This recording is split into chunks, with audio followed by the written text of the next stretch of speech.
Alright, welcome back everybody. We have a interesting video today. This is requested. This is definitely requested, just about cooking tips in general. So before we jump into this video, before we jump into it, first of all, you need to like this video, you need to subscribe, you need to hit the bell, and then for the love of God, go over to the Backcountry BSing channel. It needs some love. And subscribe. That's our podcast, which we talk about all sorts of fun stuff, have some great guests. And subscribe, hit the bell so that you can get updates when we go live and do our podcast. Yeah, oh, and rate us on iTunes. Before we get to the while you're cooking tips, there are some just general tips we can talk about when it comes to cooking, food stuff related in the backpacking world. Yeah. And we're gonna start there. And then in this video, obviously, like you just saw, we're going to shoot some tips of like how to do some fun cooking. Yeah. Because eating dehydrated food all the time, while fun and good, it's nice to kind of mix it up and do some real cooking. And we got the hot tent with us, and we have a ton of hot tent videos. Check those out. So we're gonna do some real cooking, and we'll do those tips. But first, let's talk about just some general tips. Yeah. So and these are tips for, again, fun cooking in the woods. So here's tip number one. I'll start out with. I do a lot of food prep at home. Yeah. And that makes it easier when I'm out here because I don't have to bring like one of those tiny little cutting boards and a bigger knife and like sit there like, you know, like julienne carrots and stuff. No. So I do as much prep work at home, and then that way when I get out here I can just you know, easily get going. So. Yeah, and I think like along those lines, and we're not going to talk too much about it, but if you're bringing non-dehydrated food, you could pre-cook some of the food ahead of time. Yeah, and like just heat it up, and we do that sometimes. Yeah, we've done like that with potatoes. We've done that with certain types of meats as well. And then so then when you get out here, it's a lot quicker of a cook time. Yeah, so do as much prep ahead of time as you can, and then I'll piggyback on that and just how you prep your actual food, like not cutting and stuff, but for instance, any mountain house, anything like that, we put those in freezer bags, any sort of the way you can package your meals. So if we're going out on an extended trip, and let's say we do a bunch of dehydrating and we have multiple dinners that are the same dinner, we bulk package them. Yeah. So there's some like pre-work you can do ahead of time that will A, cut down the amount of bulk you have to carry, and B, make it easier for you to do cooking like while you're in the moment. Yeah. Another tip is look at, there's a bunch of good travel size containers you can get. So for instance, we usually bring like hot sauce, olive oil, sriracha, salt, pepper. There's little butter things. Like go to your CVS, go to your Walgreens, or go to Amazon. You can buy little travel size things for like $1 or 50 cents. I mean, you can go to Lightsmith and buy that stuff. You can go to Garage Grown Gear and get that stuff. Next tip. What do you got? All right, so when we're talking fun cooking for us, that generally means we're cooking in a skillet. So like this kind of goes without saying in like the normal cooking community too, I guess, maybe. But if you're, guys, get a high quality non-stick backpacking skillet. That will make your life a million times easier. And so I use the MSR Quick Skillet. It works really well. It is very good at the non-stick feature. It makes cooking eggs easy. And then for the love of God, get like plastic or wood spatulas or utensils so you're not scratching it up and ruining it. Yeah. So not like a high quality non-stick makes our lives a little bit easier, and it's really quick and easy to clean out. So like if we cook dinner in it, I can like wipe it down really quick, and then in the morning it's ready to go for eggs, bacon, whatever. It works really well. Don't have to worry about, you know, everything's sticking. And like, yeah, like sure, you can buy some nice skillets and you heat them up, add oil, and it may work for you, but I don't even worry about that. Yeah, so another tip, and I don't want to talk too much about this, is consider dehydrating your own stuff, especially if you like to bring simple things like pasta based dishes or bean based dishes. Just consider dehydrating. It's super easy. You save a lot of money. You have greater control over what kind of food you're gonna bring, especially if you have like dietary restrictions, but consider dehydrating. Another tip is take like meal planning kind of seriously. sometimes on these overnighters, I'll just throw a bunch of crap in a food bag and go. But honestly, if you plan out every single meal ahead of time, you can be super efficient with the amount of poundage of food you're bringing. And it just makes things a lot easier if you know, okay, I'm gonna have this for breakfast, this for lunch, this for dinner, instead of just like throwing a bunch of crap in your bag. I don't know. Sometimes I do that and I regret doing it. Next tip, and we've experienced this before, is always have a backup plan. Yeah. So like for example, we got the hot tent right now, and our plan is to cook on the stove. But like, what if we couldn't find any good wood, or we couldn't get the stove working or something like that? So we also have a canister stove with us just in case.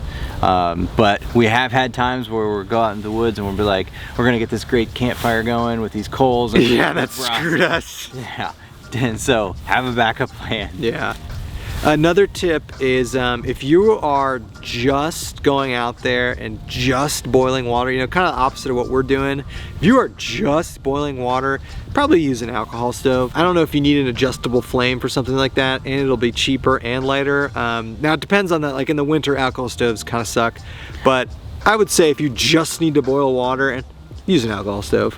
Yeah, and if you're just boiling water for yourself. Too. Right. Another thing, and this is one of those things we will do an entire video about, but kind of the types of foods you bring can make your life easier or harder. Like things like Easy Mac. It's so much easier to prepare and still taste good versus like some ornate meals that you might bring. I don't want to get too into it because we could do a whole video, but the types of foods you bring can make a big impact, and also can matter in terms of cost. Like there are a lot cheaper options, but they can also be kind of more of a pain to cook. But the types of food you bring, there's a tip in there. I'm trying to think about what it is. Bring easier types of food. I don't know if you have anything to say about that. Well, I mean, yeah, like there are times when we're backpacking where the last thing on our mind is like getting the skillet out, getting a fire going, sauteing vegetables. Sometimes I just want to get to camp and dump some boiling water in a bag. And other times, like, it's fun to spend time, you know, doing a lot of cooking. So if we're doing a lot of cooking, we're doing super low miles because we're going to be carrying a lot of extra gear, and it just takes so much time. So yeah, I think you bring up another point is, and I've done this before, Sam's done it before accidentally, but honestly, no cook systems aren't that bad. I've done trips where you don't have to cook anything. In the summer and stuff, I think it's fine sometimes. Yeah, I sandwiches, tortillas. I've also had no issues like in warm weather, cold soaking. Yeah, cold soaking too. So no cook and cold soaking don't get enough love. We actually do a lot of cold soaking now, especially with something like the hot tent where you could cold soak something all day and then just warm it up on the stove. But explore either no cooks potentially or a cold soaking system. It just makes things a lot easier, a lot cheaper, and a lot lighter because you don't have to bring extra stuff. Yep. All right, we are snapped to the tent. Andy, what's on the menu for tonight? We're gonna make Philly cheesesteaks. So what are some tips for that you didn't already cover for cooking on the backpacking trail? First of all, cooking on a hot tent stove takes a lot longer. Yeah, well, yeah, cooking on any wood-fueled stove takes longer. That's a good tip. Yeah, and I brought prepped food that I had froze in a Yeti, thinking it would in like a Yeti soft cooler, thinking it would, you know, defrost. I was completely wrong. It's a block of ice. I can see that. Yeah, we're gonna get there though. What are some good, easy to prepare meals that aren't freeze dried that you can do out on the trail? All right, easy to prepare meals that aren't freeze dried. Like obviously if the conditions are good and you can have a campfire, you know, you can do like hot dogs, you can do brats. Another common one that we've done plenty of times is, you know, the classic foil container of like ground beef, potatoes, veggies, that type of thing. I mean, you're basically steaming it at that point, but it's pretty good. So a lot of options, and when you have a sweet hot tent like this with a stove, it even gives you a lot more. So throughout the course of this video, what you know, we do a little talking heads portion of this. What are we cooking tonight? So this was actually inspired by a Syntax 77 video. Really? Yeah, I think it was his last video. He made Philly cheesesteaks, and so we're making Philly cheesesteaks. Did he make them from scratch? Yeah. Oh, okay. Did you make them in a hot tent? No, he was in a shelter. All right, we're one-upping him there. All right. So what's the sequence here? You got the... Yeah, so I gotta brown this beef and it's frozen solid, and I had sliced it into tiny pieces, so I gotta get this going here. And then, so I'm gonna brown this beef, and then I'm gonna take it out, and then I'm gonna add veggies to it, saute a bunch of veggies, add the beef back in, cover it with provolone, and then I got buns we're gonna toast and then put it on there. What are some lessons learned? I mean, you do a lot of cooking on the trail, so that's why you're kind of the centerpiece of this video, but what are some lessons learned you've got when it comes to cooking? Like, okay, so cooking is completely trip dependent in my opinion. So if you're out on a backpack trip and you want to do, you know, decent mileage, the last thing you want to do when you get to camp is like spend 2 hours cooking and like doing like a bunch of fun cooking.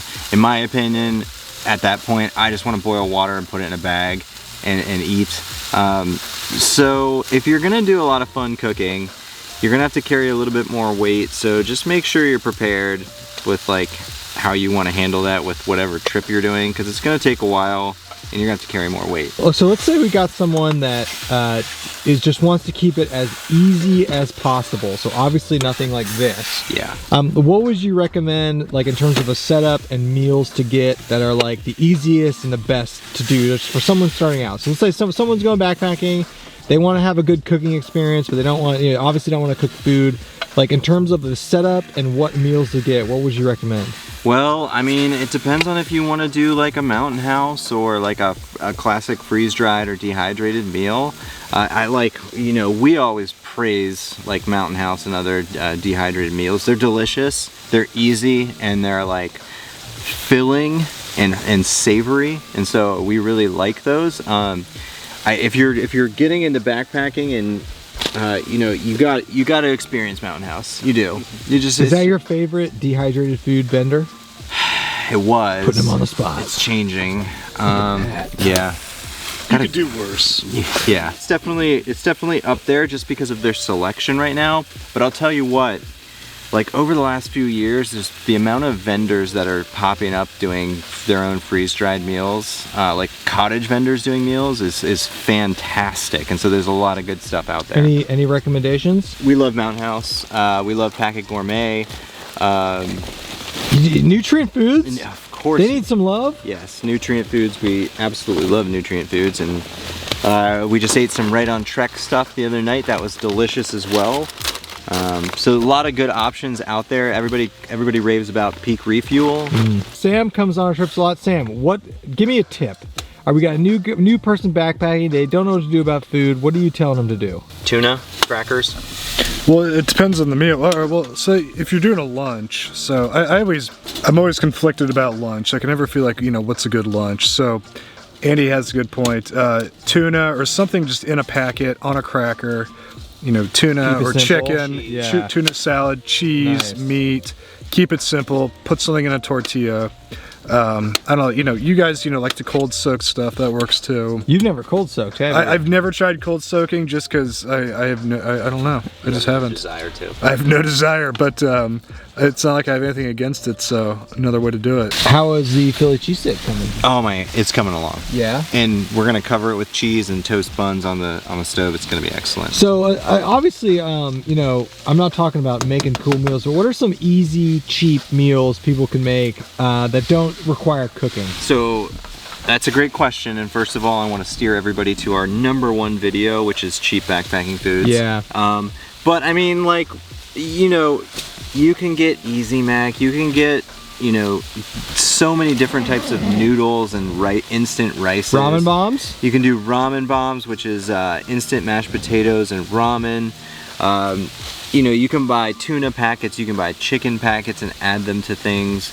There's so many options at the grocery store that are cheap and really tasty too. So like noodle based, rice based. But yeah, go check out that video because it shows us shopping at Giant Eagle. Well, that was fun. Yeah, I'm looking forward to eating this. Yeah, I always like talking about food. We talk about food a lot. Yeah, we do. We like food. Yeah, we like food. So thanks for watching, everybody. Stay tuned for wonderful content. And, you know, feel free to comment below. Give us your suggestions, your tips. We learn from you as well. So. Yep, and there's Sam entering the hot tent. Yeah. Yeah. Oh, careful, careful. All right, everybody. Goodbye.